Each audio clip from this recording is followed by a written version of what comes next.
Electromagnetism বা তড়িৎচুম্বকত্ব, এটা third video. আগের ভিডিওগুলোতে আমরা বায়ট-স্যাভার্ট ল নিয়ে আলোচনা করেছি, তার অ্যাপ্লিকেশন পড়া হয়ে গেছে। বায়ট-স্যাভার্ট লয়ের সাহায্যে কীভাবে একটা ঋজু পরিবাহী বা ইনফাইনাইট কন্ডাক্টর অসীম পরিবাহীর জন্য চৌম্বক ক্ষেত্র প্রাবল্য নির্ণয় করেছি। আগেরটাতে আমরা বৃত্তাকার পরিবাহী বা সেমি সার্কুলার কন্ডাক্টরের জন্য কেমন হয় সেটাও বের করেছি। আজকে আমরা প্রথমেই ওই বৃত্তাকার পরিবাহীর জন্য যে চৌম্বক ক্ষেত্র প্রাবল্য নির্ণয় করেছিলাম তার কিছু নিউমেরিক্যালস করব। প্রথম যে প্রবলেমটা দেওয়া আছে দেখো, এরকম বলছে যে তোমার কাছে একটা বৃত্তাকার পরিবাহী আছে। সেই বৃত্তাকার পরিবাহীটার দুটো বৃত্তাকার পরিবাহী আছে, তারা হচ্ছে সমকেন্দ্রিক, কনসেন্ট্রিক। তুমি ভাবতে পারো এটা একটা বৃত্তাকার পরিবাহী আর এটা একটা বৃত্তাকার পরিবাহী। বলে দেওয়া আছে সেই বৃত্তাকার পরিবাহীর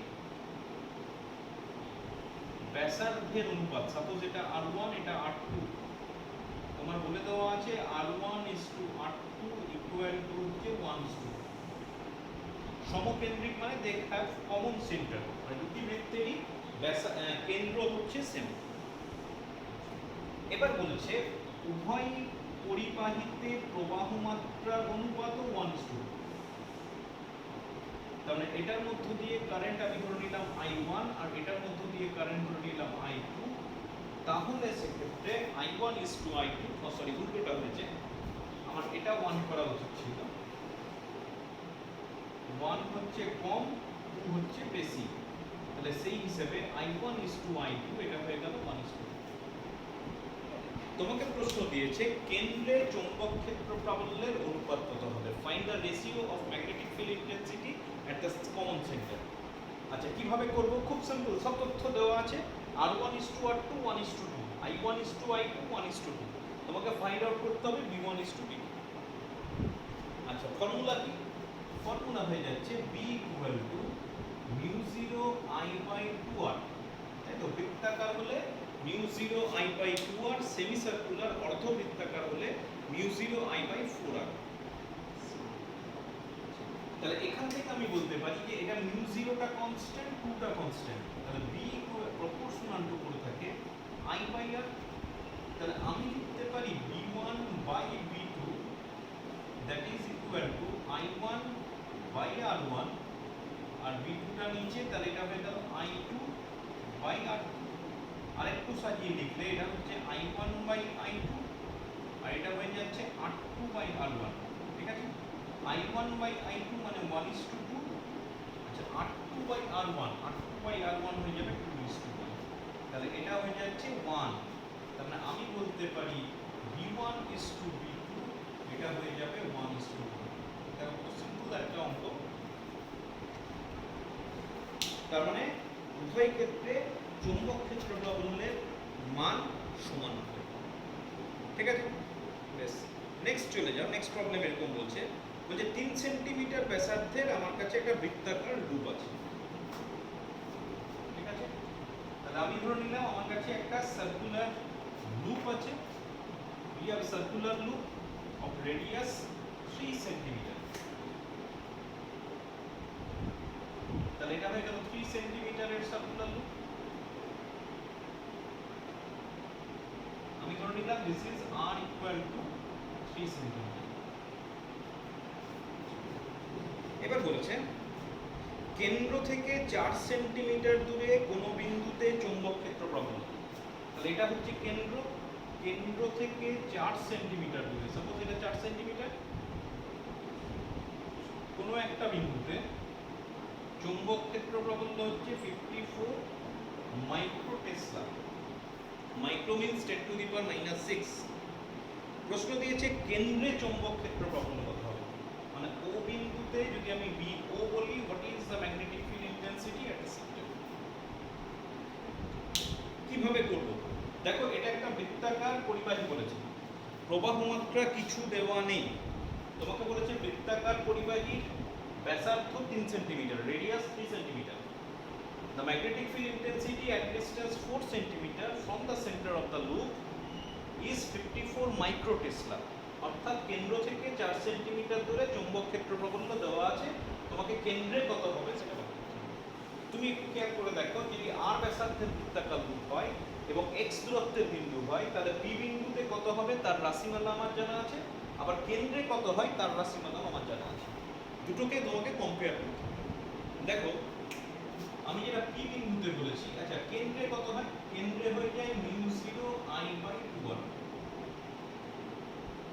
আচ্ছা x দূরত্বের কোন বিন্দুতে হয়ে যায় μ0I/r² divided by 2r² plus x² whole to the power 3/2। এই প্রমাণগুলো করে ফেলেছি অলরেডি, আমরা আগের দিনই করেছি। μ0I/r² 2r² plus x² whole to the power 3/2। আচ্ছা এটা ইকুয়াল টু বলা আছে 54। আমি মাইক্রোতে আপাতত যাচ্ছি না, সবটা মাইক্রোতে রেখে দিলাম, মানে চেঞ্জ কিছু করলাম না, যাতে উত্তরটা মাইক্রো টেস্টটাতেই আসে। এবার দুটোকে তুমি রেশিও করে ফেলো।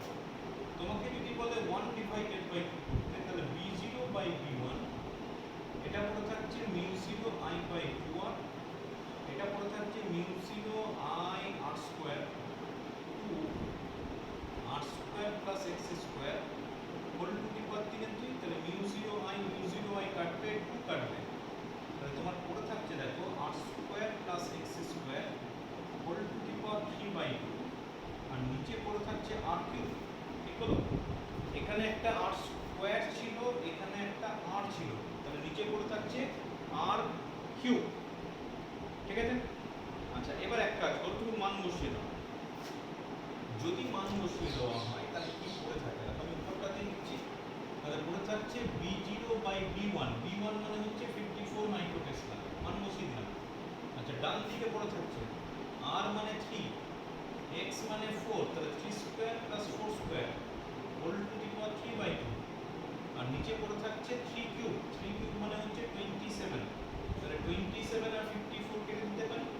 তাহলে b0 ইকুয়াল টু পড়ে থাকছে 2 ইনটু, আচ্ছা 3² প্লাস 4², তাহলে এটা হয়ে গেল 5² হোল টু দি পাওয়ার 3/2। আচ্ছা 5² তার আবার টু দি পাওয়ার 3/2, তাহলে এটা কেটে গেল, তাহলে 5³ মানে 125, তাহলে এটা পড়ে থাকছে 250। তাহলে কেন্দ্রে চৌম্বক ক্ষেত্র প্রাবল্য হবে 250, সরি টেসলা নয়, এটা হয়ে যাবে মাইক্রো টেসলা। তুমি চাইলে মাইক্রো টেসলায় লিখতে পারো, অথবা এটাকে তুমি টেসলাতে কনভার্ট করতে পারো, to the power 250 into 10 to the power -6, আরেকটু কনভার্ট করলে টু দি পাওয়ার -1। এই কনভার্টটুকু তুমি করতে পারো, আদারওয়াইজ তুমি 250 মাইক্রো টেসলা রাখতে পারো। আরেকটা জিনিস খেয়াল করো, কেন্দ্রে হচ্ছে 250 আর এটা হচ্ছে 54। তার মানে তোমার ধারণাটা মাথার মধ্যে পরিষ্কার রাখো যে কেন্দ্রে হচ্ছে ম্যাক্সিমাম, যত আমি কেন্দ্র থেকে দূরের দিকে যাব, দেখো 3 সেন্টিমিটার ব্যাসার্ধ ছিল, কেন্দ্রে 250, আর এখান থেকে 4 সেন্টিমিটার দূরে হয়ে গেল 54। মানে যত দূরের দিকে যাব র্যাপিড রেটে ম্যাগনেটিক ফিল্ড ইন্টেন্সিটির মানটা কমতে থাকবে। ঠিক আছে? বেশ, খুব ইম্পর্টেন্ট প্রবলেম ছিল, ভালো করে দেখে রাখবে, পরীক্ষাতেও এসছে। নেক্সট প্রবলেমে চলে যাই। নেক্সট প্রবলেম বলছে যে আমার কাছে দুটো সমকেন্দ্রিক বৃত্তাকার লুপ আছে। সমকেন্দ্রিক, সমকেন্দ্রিক মানে both the spheres নয়, both the circles have common center, দুটোরই কেন্দ্র সেন্টার। একই সঙ্গে বলা আছে the loops are perpendicular to each other. Loops are perpendicular to each other মানে কেমন হবে? সাপোজ এটা যদি আমি একটা লুপ ভাবি, এটা সেন্টার, সাপোজ কমন সেন্টার, তাহলে আরেকটা লুপ হয়ে যাবে এরকম, মানে দুটোর সেন্টার সেম কিন্তু তারা আবার পারপেন্ডিকুলার, দুটোই বলা আছে। তাদের মধ্য দিয়ে প্রবাহ মাত্রা যথাক্রমে 3 অ্যাম্পিয়ার ও 4 অ্যাম্পিয়ার। আমি ধরে নিচ্ছি এটার মধ্য দিয়ে হচ্ছে 3 অ্যাম্পিয়ার আর এটার মধ্য দিয়ে কারেন্ট হচ্ছে 4 অ্যাম্পিয়ার। ঠিক আছে? 3 অ্যাম্পিয়ার আর 4 অ্যাম্পিয়ার, মোটা করে দেখো।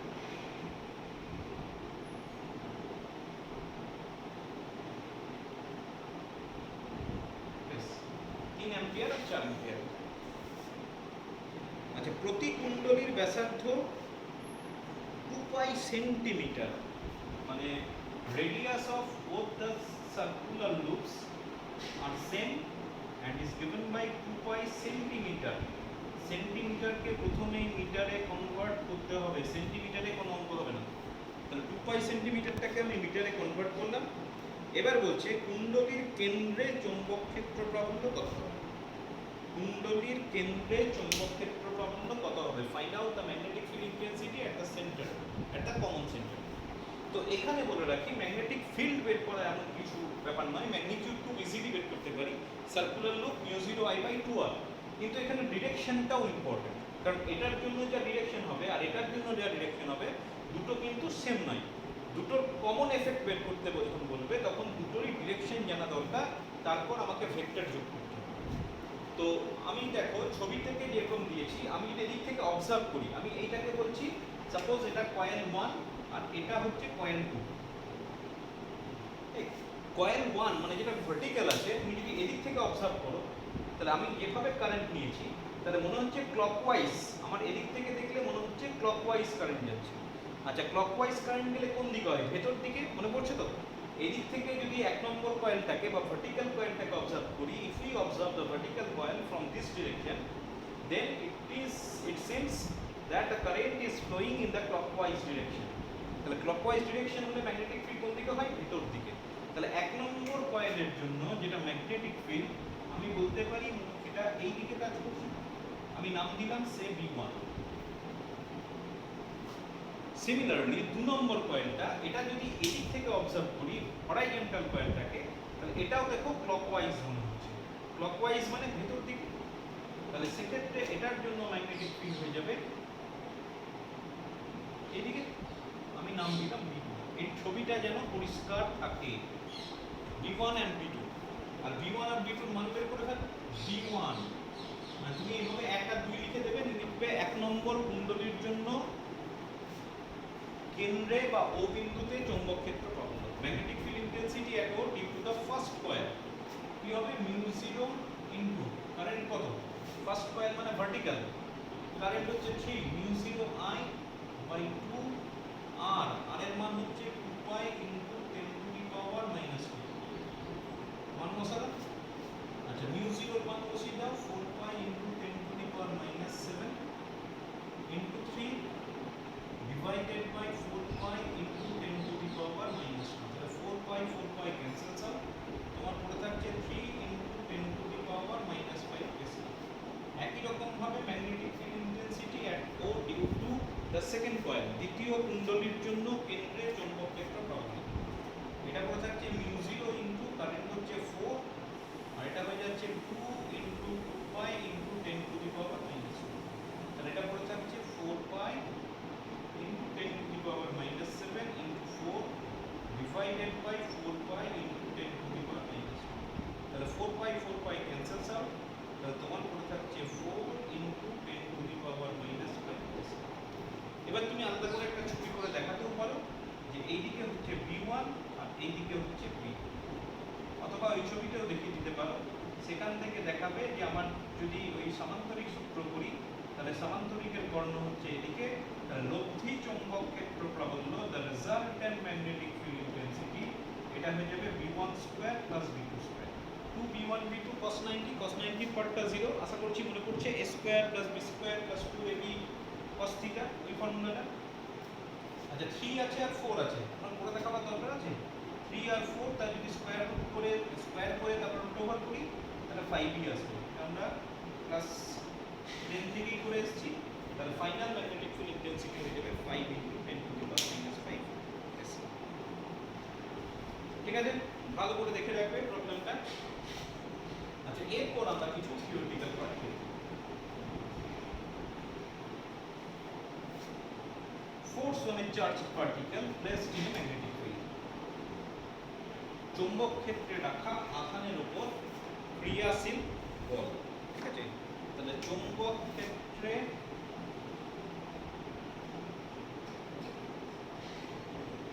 গতিশীল আধানের উপর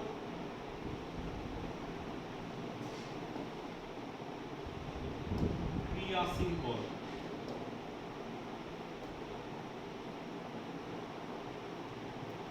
সোজা কথাই, তোমার কাছে একটা ম্যাগনেটিক ফিল্ড আছে এবং সেই ম্যাগনেটিক ফিল্ডে একটা আধান চার্জড পার্টিকেল গতিশীল, is moving with some velocity. Then what is the force on the charge particle. তো সাপোজ আমি ধরে নিলাম আমার কাছে একটা সুষম চৌম্বক ক্ষেত্র আছে। তো সুষম চৌম্বক ক্ষেত্রের ধারণা বলছি একদম সুষম তড়িৎ ক্ষেত্রের মতোই, যে magnetic field must have same magnitude all over the region, অর্থাৎ এই রিজিয়নের প্রত্যেক বিন্দুতে চৌম্বক ক্ষেত্র প্রাবল্যের মান যদি সমান হয়, আর তুমি যেখানে নেবে এখানেও মনে করো 50, এখানেও 50, এখানেও 50, এখানেও 50, at each and every point a same value, not only same যে ম্যাগনিটিউড সেম, তোমার ডিরেকশনটাও কিন্তু সেম হতে হবে। মানে এখানেও যদি ডিরেকশন এদিকে, এখানেও ডিরেকশন এদিকে, এখানেও ডিরেকশন এদিকে, এখানেও ডিরেকশন এদিকে, তাহলে সেই ম্যাগনেটিক ফিল্ডকে আমি ইউনিফর্ম ম্যাগনেটিক ফিল্ড বলতে পারি। এবার যদি কোনো একটা charge, suppose charge q is moving in this region with velocity v making an angle theta with the magnetic field, একটা q আধান v বেগে v প্রাবল্যের চৌম্বক ক্ষেত্রে থিটা কোণ করে গতিশীল হচ্ছে, তাহলে তার উপর কি বল কাজ করবে? তার উপর যে বলটা কাজ করবে তার মান হচ্ছে F equal to q into v plus v। একদম ভেক্টর দিয়ে লিখলাম, বিজ্ঞানী লোরেন্জ, এটা কোনো প্রমাণ নেই, ম্যাথমেটিক্যালি করেছিলেন যে এই ধরনের একটা বল ওই বস্তুটি ওই আধানটির উপর ক্রিয়া করবে। এবং এখান থেকে তুমি বলে দিতে পারো যে এফ এর যদি তুমি ম্যাগনিটিউড নাও, তাহলে সেক্ষেত্রে এটা পড়ে থাকবে Q V V sine theta. কারণগুলো জেনে রাখো, কিউ হচ্ছে আধান, ভি হচ্ছে বেগ, ভি হচ্ছে চৌম্বক ক্ষেত্র প্রাবল্যের মান, আর থিটাটা হচ্ছে angle between V and B. এটা মনে রাখবে, angle between V and B. তাহলে এখান থেকে কতগুলো জিনিস করে ফেলো, যে যদি ভি প্যারালাল টু বি হয়, ভি প্যারালাল টু বি মানে কি, যে আধানটা চৌম্বক ক্ষেত্রের অভিমুখে গতিশীল, তাহলে থিটা ইকুয়াল টু 0। আর যদি উল্টো দিকে গতিশীল হয় তাহলে সেক্ষেত্রে থিটা ইকুয়াল টু 180। এখন এই দুটো কেসেই কিন্তু সাইনের মান হচ্ছে, সাইন থিটার মান হচ্ছে 0। তার মানে সেক্ষেত্রে আমি বলতে পারি এফ ইকুয়াল টু 0। খুব ইম্পর্টেন্ট একটা কনক্লুশন, অর্থাৎ আধানটি যদি চৌম্বক ক্ষেত্রের অভিমুখে গতিশীল হয় অথবা বিপরীত অভিমুখে গতিশীল হয়, তাহলে আধানটি কোনো বল অনুভব করবে না। আচ্ছা, 2 নম্বর বলি, যদি ভিটা 0 হয়ে যায় তাহলেও কিন্তু ফোর্স 0 হয়ে যাবে। মানে কোনো একটা আধানকে যদি সিম্পলি রেখে দাও just at rest, it will not experience any force in the magnetic field. তড়িৎ ক্ষেত্রের ক্ষেত্রে কিন্তু উল্টো ব্যাপার ছিল, তড়িৎ ক্ষেত্রে একটা আধানকে রেখে দিলে তার উপর ফোর্স কাজ করে, কিন্তু ম্যাগনেটিক ফিল্ডে কিন্তু একটা আধানকে জাস্ট পুট করলে সেক্ষেত্রে তার উপর কোনো ফোর্স কাজ করে না। খুব ইম্পর্টেন্ট একটা কনসেপ্ট, একটি প্রশ্ন দেয় যে চৌম্বক ক্ষেত্রে একটি স্থির আধানের উপর ক্রিয়াশীল বল কত? অবভিয়াসলি 0। বেশ, আর 3 নম্বর যেটা হতে পারে সেটা হচ্ছে যে যদি v is perpendicular to b হয়, মানে মধ্যবর্তী কোণ 90 ডিগ্রি, তাহলে মনে রাখবে সেক্ষেত্রে ফোর্সের মানটা ম্যাক্সিমাম হয় এবং আধানের ফোর্সের মান হয়ে যাচ্ছে। ঠিক আছে, তাহলে আমি ফোর্স কত হবে পেয়ে গেলাম, বিভিন্ন ক্ষেত্রে ফোর্সের মান কিভাবে চেঞ্জ করবে সেটাও পেয়ে গেলাম, কোন কোন ক্ষেত্রে 0 হবে সেটা সম্বন্ধেও আলোচনা হলো। এই 0 দিয়েই কিন্তু অনেক রকম ঘুরিয়ে প্রশ্ন থাকে, কনসেপশন ক্লিয়ার রাখবে যে থিটা যদি 0 হয়, মানে if the particle moves along the magnetic field, theta যদি 180 হয়, if the particle moves opposite to the direction of magnetic field, and if the particle is at rest, যদি কোনটি স্থির অবস্থায় থাকে তাহলে চৌম্বক বলের মান 0 হয়ে যাবে। আচ্ছা, এবার একটা জিনিস বলি, এই যে F max equal to qdv পেলাম, এখান থেকে আমরা 1 টেসলার সংজ্ঞা করতে পারি। মানে তোমাকে অনেক সময় প্রশ্ন দেবে যে 1 টেসলা কোনো বিন্দুতে চৌম্বক ক্ষেত্র প্রাবল্যের মান 1 টেসলা বলতে কি বোঝো? তো দেখো এখান থেকে আমি খুব সহজে বের করতে পারি, আমাকে করতে হবে কি b equal to 1, সোজা কথা এসআই পদ্ধতি। তাহলে ওখানে b equal to 1 কখন হবে? যদি v equal to 1 হয়, 1 মানে 1 মিটার পার সেকেন্ড। আচ্ছা, q equal to যদি 1 কুলম্ব হয় এবং f max equal to 1 Newton হয়, সব এসআই পদ্ধতি নিলাম। তাহলে আমি কি বলতে পারি ভালো করে খেয়াল করে দেখো। আচ্ছা, এখানে কিন্তু প্লাস নিয়েছি, তার মানে এখানে যে 1 কুলম্ব নেব সেটা অবভিয়াসলি +1 কুলম্ব, -1 এর কোনো ব্যাপার নেই। তার মানে বোঝাচ্ছে যে 1 কুলম্ব ধনাত্মক আধানযুক্ত কণাকে, এই যে এখান থেকে 1 কুলম্ব ধনাত্মক আধানযুক্ত কোনো কণাকে কোনো একটা চৌম্বক ক্ষেত্রে যদি 1 মিটার পার সেকেন্ড বেগে গতিশীল হয় এবং সেই গতিশীল করতে 1 নিউটন বল প্রয়োজন হয়, তাহলে সেই চৌম্বক ক্ষেত্রের প্রাবল্যকে আমি 1 টেসলা বলবো। আবার বলছি 1 কুলম্ব ধনাত্মক আধানযুক্ত কণাকে কোনো চৌম্বক ক্ষেত্রে 1 মিটার পার সেকেন্ড বেগে গতিশীল করতে যদি এফ ম্যাক্স আছে, সর্বোচ্চ 1 নিউটন বল প্রয়োগ করতে হয়, তাহলে ওই চৌম্বক ক্ষেত্রের প্রাবল্যকে 1 টেসলা বলবো। ঠিক আছে? If a charge of positive 1 coulomb moves in a region of magnetic field with 1 meter per second and it requires maximum 1 newton of force, then the field intensity of that region or magnetic field intensity of that region is known as 1 tesla. এবং 1 টেসলার কিন্তু এখান থেকেই সংজ্ঞা করা হয়, অন্য কোনো relation থেকে করাটা একটু টাফ। বুঝছেন? আচ্ছা বেশ, নেক্সট যেটা প্রশ্ন থাকে যে ম্যাগনেটিক ফোর্স, এই যে বললাম magnetic force Q into V cross B, this is a workless force, কার্যহীন বল। তোমাকে প্রমাণ করতে দেবে, প্রমাণ করো চৌম্বক বল ম্যাগনেটিক ফোর্স, এটা কি? এটা হচ্ছে কার্যহীন বল। কিভাবে প্রমাণ করব? সত্যি কি কার্যহীন বল? দেখো F ইকুয়াল টু আমি পেয়েছি Q into V cross B। তাহলে এখান থেকে আমি যদি F ডট V করি, দেখো পেয়ে যাচ্ছি F into Q into V cross B dot V। এবার ডট প্রোডাক্ট আর ক্রস প্রোডাক্টের মজা হচ্ছে এদেরকে ইন্টারচেঞ্জ করা যায়। তাহলে আমি এটাকে লিখতে পারি V cross V dot B, এইভাবে লেখা যায়। ডট প্রোডাক্ট আর ক্রস প্রোডাক্টের ব্যাপারগুলোকে ইন্টারচেঞ্জ করা, যেহেতু ইন্টারচেঞ্জ করা যায় তাহলে আমি যখন এভাবে লিখতে পারছি, তুমি দেখো এখানে আসছে V ক্রস V, আর দুটো একই জিনিসের ক্রস প্রোডাক্ট হচ্ছে E। দুটো একই জিনিসের ক্রস প্রোডাক্ট পেয়েছি, তাহলে আমি বলতে পারি F dot V will be 0। এবং এখান থেকে আমি কি কনক্লুশন পাচ্ছি? আমি কনক্লুশন পাচ্ছি তাহলে F is perpendicular to V। দুটো ভেক্টরের ডট প্রোডাক্ট যদি 0 হয়, তাহলে সেখান থেকে একটাই কনক্লুশন হয় that the vectors are mutually perpendicular. তাহলে রেজাল্ট কি পেলাম? ফোর্স ভেলোসিটির সঙ্গে পারপেন্ডিকুলার। এবার একটা জিনিস আমরা জানি যে ভেলোসিটি কাকে বলে? সরণের হারকে ভেলোসিটি বলে, এবং সরণ যেদিকে হবে ভেক্টর ভেলোসিটি কিন্তু সেদিকেই হবে। এমন কোনো উদাহরণ কিন্তু নেই যে সরণ একদিকে হচ্ছে ভেলোসিটি উল্টো দিকে হচ্ছে, এরকম কোনো ব্যাপার কোনোদিন হয় না। তাহলে যেহেতু F is perpendicular to V, তাহলে অবশ্যই আমি বলতে পারি F is perpendicular to S also, হতেই হবে। যেখানে আমি কি পেলাম? F is perpendicular to S, তাহলে কৃতকার্য কি? F dot S। তাহলে আমার কি হবে? Dot product F is perpendicular to S, লম্ব, তাহলে ডট প্রোডাক্ট কত হবে? 0। তাহলে আমি বলতে পারি চৌম্বক বল একটি কার্যহীন বল। দেখে নাও গোটা ব্যাপারটা। ফোর্স, ম্যাগনেটিক ফোর্স হচ্ছে এটা F equal to Q into V cross B। আমাকে প্রমাণ করতে হবে যে কৃতকার্য চৌম্বক বল দ্বারা কৃতকার্য শূন্য, মানে F dot S equal to 0 করতে হবে। F ডট S 0 কখন হবে? যখন F is perpendicular to S। তো আমি এখানে কি করলাম? F ডট V বের করলাম, F ডট V বসালাম। এবার ডট প্রোডাক্ট আর ক্রস প্রোডাক্ট ইন্টারচেঞ্জ করা যায়, আমি V ক্রস V করে দিলাম। এবার দুটো সিমিলার জিনিসের ক্রস প্রোডাক্ট 0, তাহলে এটা 0 হয়ে গেল। এবার F ডট V 0 মানে F dot S 0, because V and S always act in same direction। তাহলে F আর S যদি পারপেন্ডিকুলার হয় তাহলে W is equal to 0। সুতরাং চৌম্বক বল একটি কার্যহীন বল। ঠিক আছে? বেশ, এবার একটা গুরুত্বপূর্ণ থিওরি করব।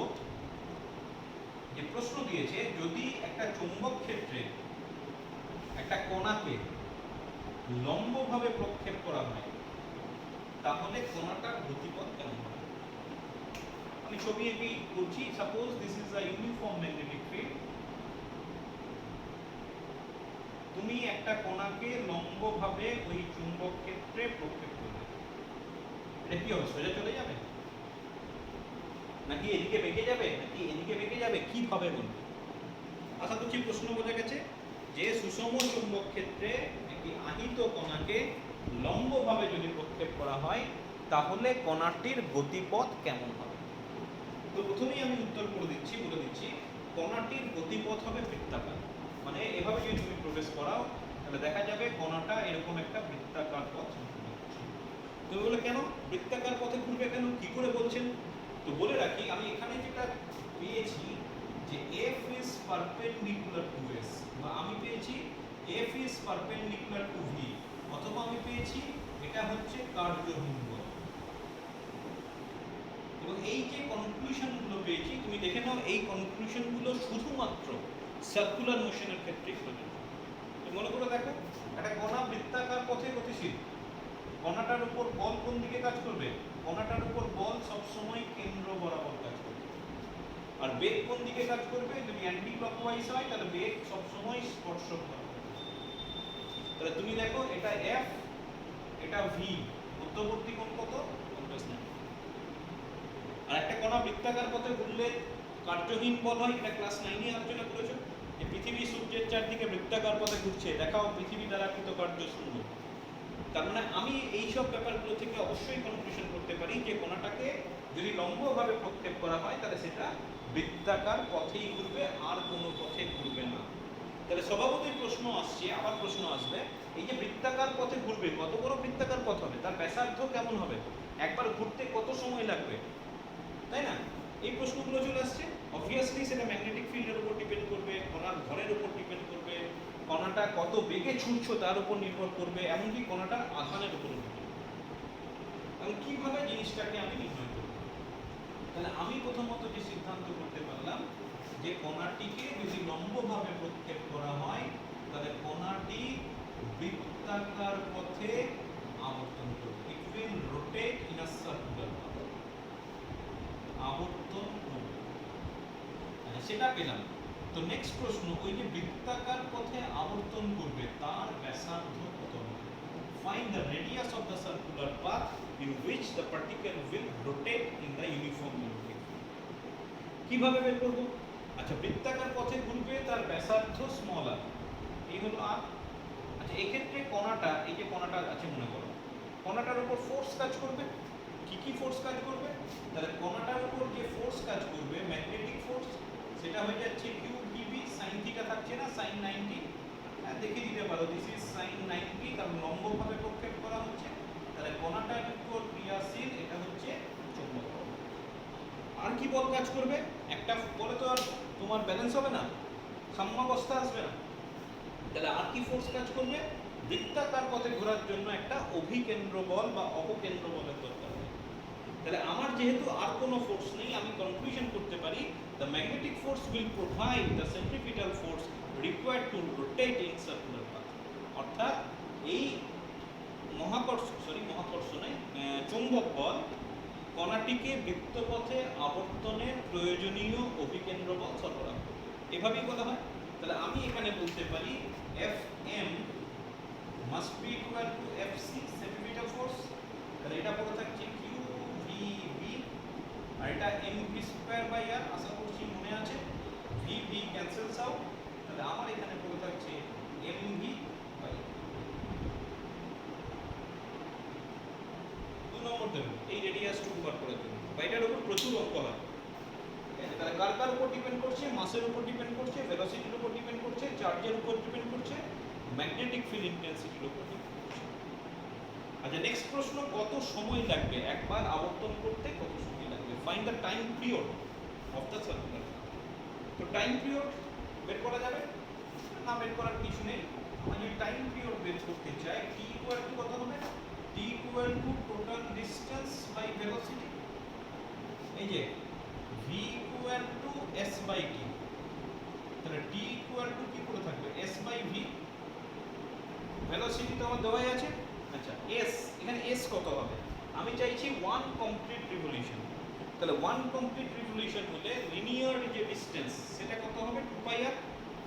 তাহলে ঠিক আছে, একবার কমপ্লিট রোটেট হলে সারকামফারেন্সটা রোটেট করবে, তাহলে 2 পাই r হবে।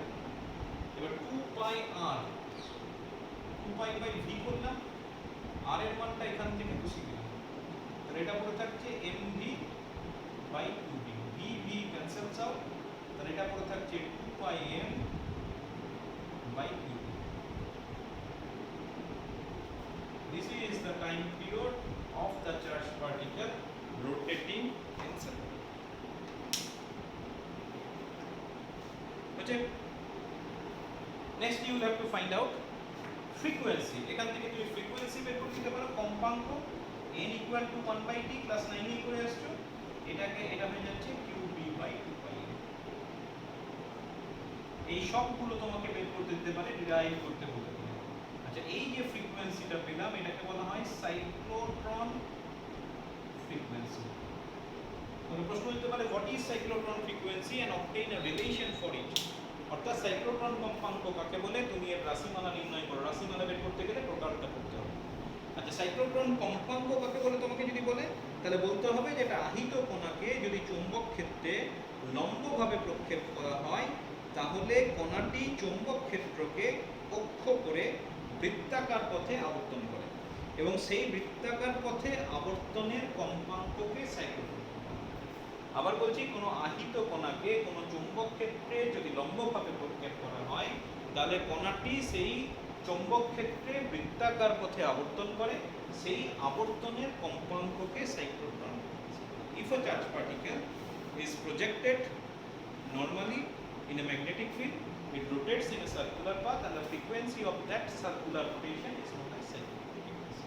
এবং তোমাকে যদি রাশিমালা নির্ণয় করতে বলে, তাহলে কিন্তু এখন রেডিয়াস থেকে শুরু করে টাইম পিরিয়ড থেকে ফ্রিকোয়েন্সি এইভাবে তোমাকে আসতে হবে। ঠিক আছে, বেশ। এবার তুমি একটা জিনিস ভাবো যে আমি তো লম্বভাবে প্রক্ষেপ করি।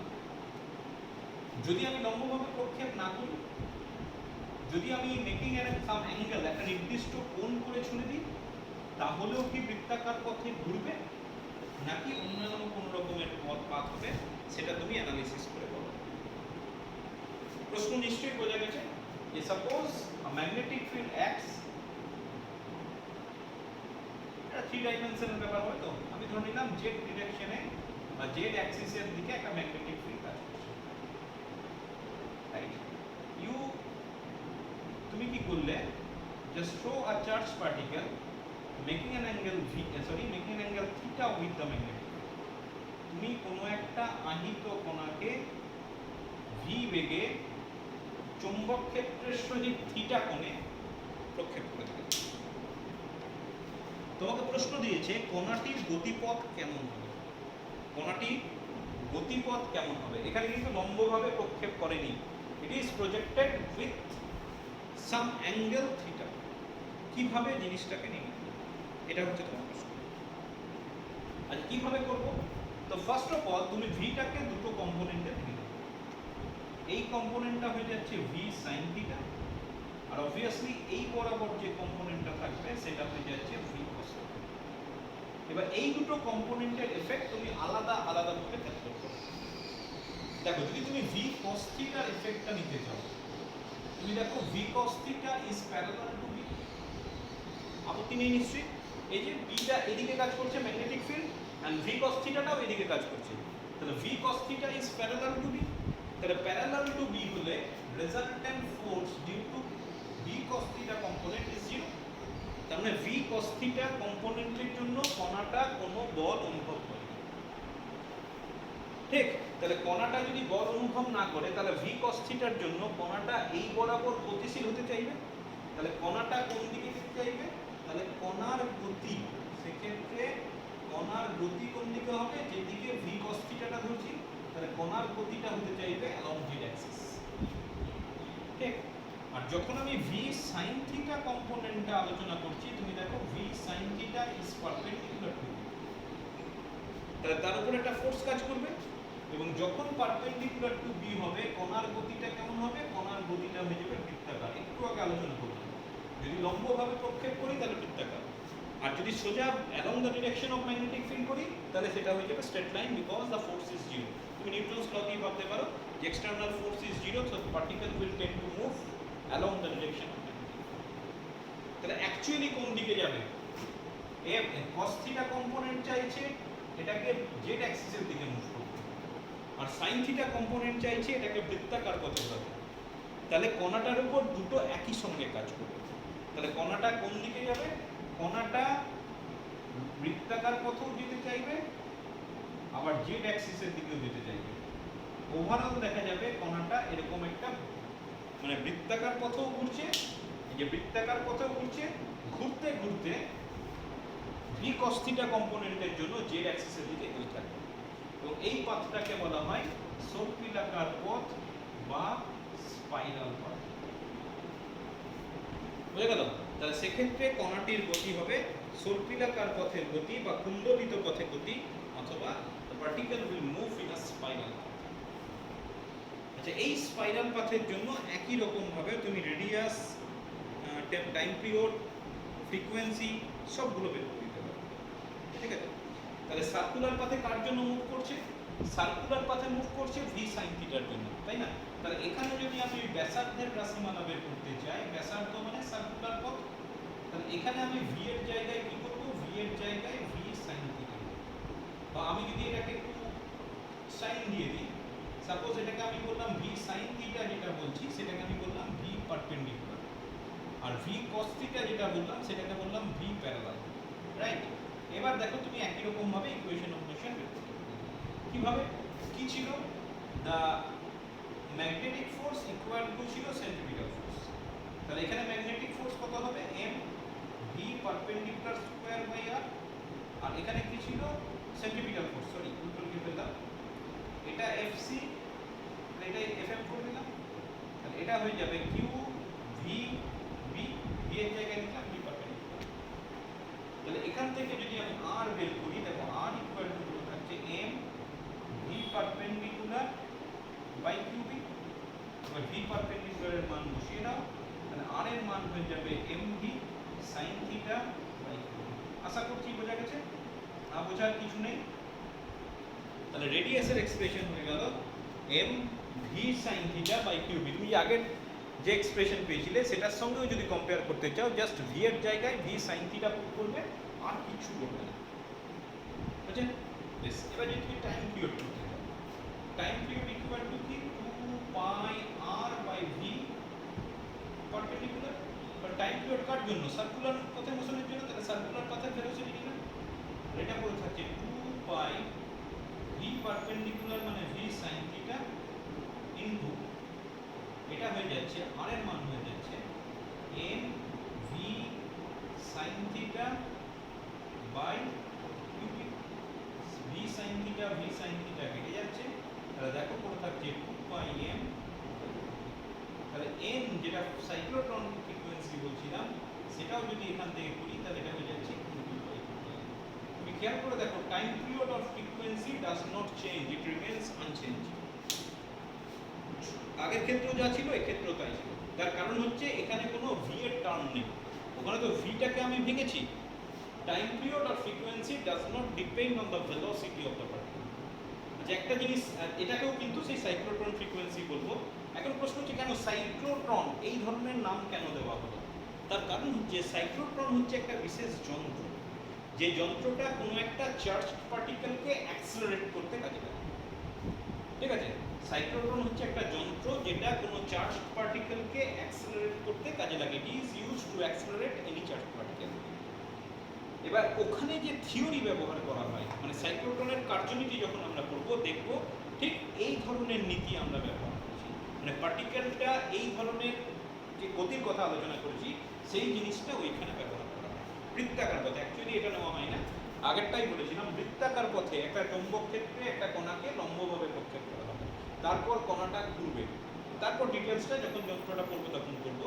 যেহেতু ওই নীতিটা ব্যবহার করা হয় এখানে, সেই জন্য এখান থেকে যে ফ্রিকোয়েন্সির আমি এক্সপ্রেশন পেয়েছি, সেই ফ্রিকোয়েন্সিটাকে সাইক্লোট্রন ফ্রিকোয়েন্সি বলা হয়। আর এখানে একটা বাড়তি ক্যালকুলেশন আছে, এগুলো তো তোমার হয়ে গেল, টাইম পিরিয়ড, ফ্রিকোয়েন্সি, এগুলো সব হয়ে যাচ্ছে। বাড়তি কি আছে? বাড়তি হচ্ছে pitch of the path. Pitch কাকে বলা হয়? Pitch, pitch of the path. প্রথম কথা কাকে বলে, তারপর এক্সপ্রেশন কি হবে। তো কাকে বলে বলি, যে মনে করো কণাটা এই অবস্থানে আছে, এইভাবে ঘুরছে। তো বলছে কণাটা যখন একবার কমপ্লিট রিভলিউশন করবে, একবার কমপ্লিট রিভলিউশন মানে তার এখানে চলে আসবে না, এখানে আসবে। তাহলে এটা যখন ঘুরে এখানে আসছে, আমি ধরে নিচ্ছি it makes a complete revolution. বলছে এই কমপ্লিট রিভলিউশন করার সময় কণাটি অ্যালং দ্য ম্যাগনেটিক ফিল্ড যে ডিস্টেন্স ট্রাভার্স করছে, সেই ডিসটেন্সটাকে বলা হচ্ছে পিচ। অর্থাৎ একবার সম্পূর্ণ বৃত্তাকার পথে আবর্তনের জন্য কণাটি চৌম্বক ক্ষেত্রের অভিমুখে যতখানি সরে যায় তাকে সেই কুণ্ডলিত পথের পিচ বলা হয়। It is the vertical displacement of the charged particle along the magnetic field due to one complete rotation is known as the pitch of the spiral path. আচ্ছা, এটা কিভাবে বের করব? ডিসটেন্স বের করতে বলেছে। ডিসটেন্স মানে কি? Velocity into time. তাহলে এখানে আমি বলতে পারি পিচ, সেটাকে যদি আমি এস বলি, এটা হয়ে যাবে ভেলোসিটি ইনটু টাইম। আচ্ছা, ভেলোসিটির জায়গায় দেখো আমি ভি প্যারালাল লিখছি। কেন ভি প্যারালাল লিখছি? আমি বলছি ডিসপ্লেসমেন্ট অ্যালং দিস ডিরেকশন। তাহলে দিস ডিরেকশনে ভেলোসিটি কত? V parallel. আচ্ছা, টি এর জায়গায় নিয়েছি ক্যাপিটাল টি। ক্যাপিটাল টিটা কি? Capital T is the time period. One complete revolution বলছে, আর ওয়ান কমপ্লিট রিভলিউশনে যে টাইম লাগে সেটাকেই বলা হয় টাইম। তাহলে এখানে আমি লিখতে পারি this is equal to V cos theta, আর টাইম পিরিয়ডের যে এক্সপ্রেশন ছিল সেই এক্সপ্রেশনটা আমি ব্যবহার করব। টাইম পিরিয়ডের এক্সপ্রেশন কি ছিল? Probably 2 pi m by qb। ঠিক করলাম? মনে হচ্ছে ঠিকই করেছি। 2 pi m cube by qb ছিল টাইম পিরিয়ড। আচ্ছা, v cos থিটা, এখানে একটু রিপ্লেসমেন্ট লাগবে। তুমি এই রিলেশনটা আরেকবার দেখো, আমি নিচে দিয়েছি। যেখানে আমি বলেছিলাম fm ইকুয়াল টু fc, কি ছিল? q v perpendicular into b, আর এটা ছিল m v perpendicular square by r। এখান থেকে আমি পেয়েছিলাম r equal to m v sin theta by qb, right? আমি এই এক্সপ্রেশন থেকে আমি v টাকে রিপ্লেস করব।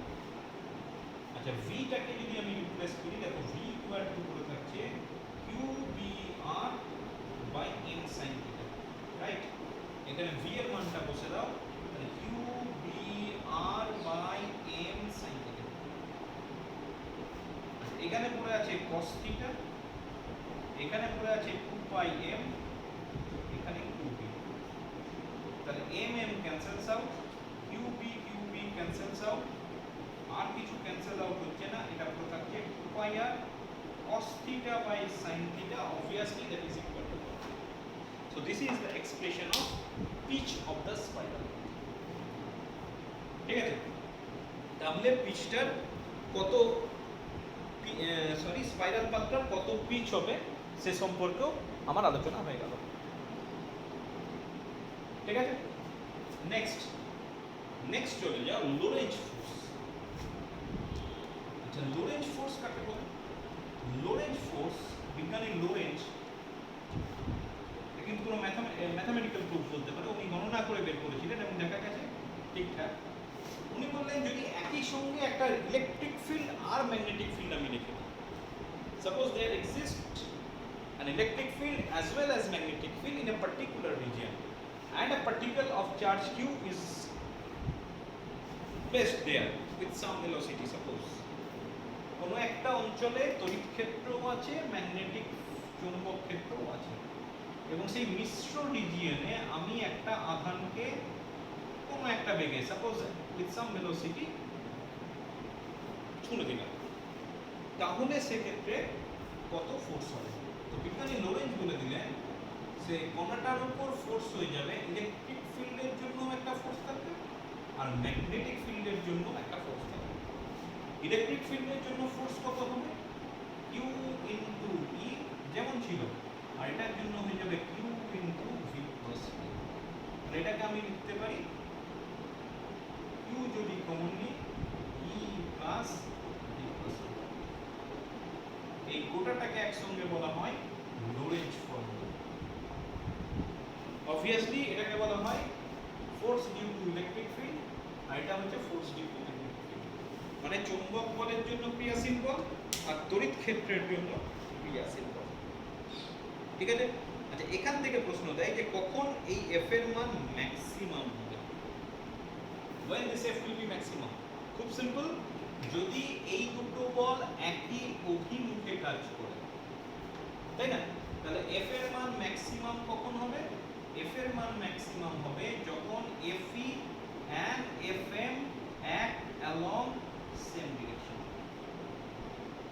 আচ্ছা, এখানে সেম ডিরেকশন ছাড়াও এখানে আরেকটা জিনিস বলে দেওয়া যেতে পারে যে এটা ম্যাক্সিমাম কখন হয়, fm আবার ম্যাক্সিমাম কখন হয়? এফএম আমার ম্যাক্সিমাম হয় যদি 90 ডিগ্রি হয়, as well as theta equal to 90 degree. তার মানে এই দুটো যদি একসঙ্গে মিলে যায় তাহলে ফোর্সটা ম্যাক্সিমাম। একই রকম ভাবে মিনিমামের প্রশ্নটাও চলে আসে।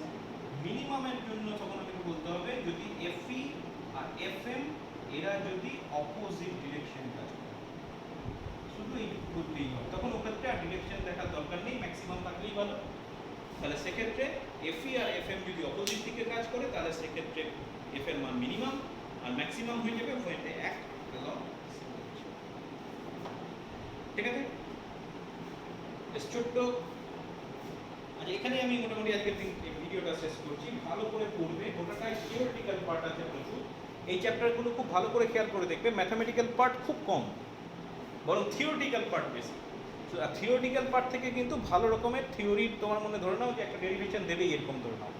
সুতরাং থিওরির পার্টগুলো তোমাকে লিখে লিখে করতে হবে, মানে খাতায় লিখে, তা নাহলে কিন্তু করা যাবে না। যেখানে ছবি লাগবে তোমাকে কিন্তু ছবি আঁকতে হবে।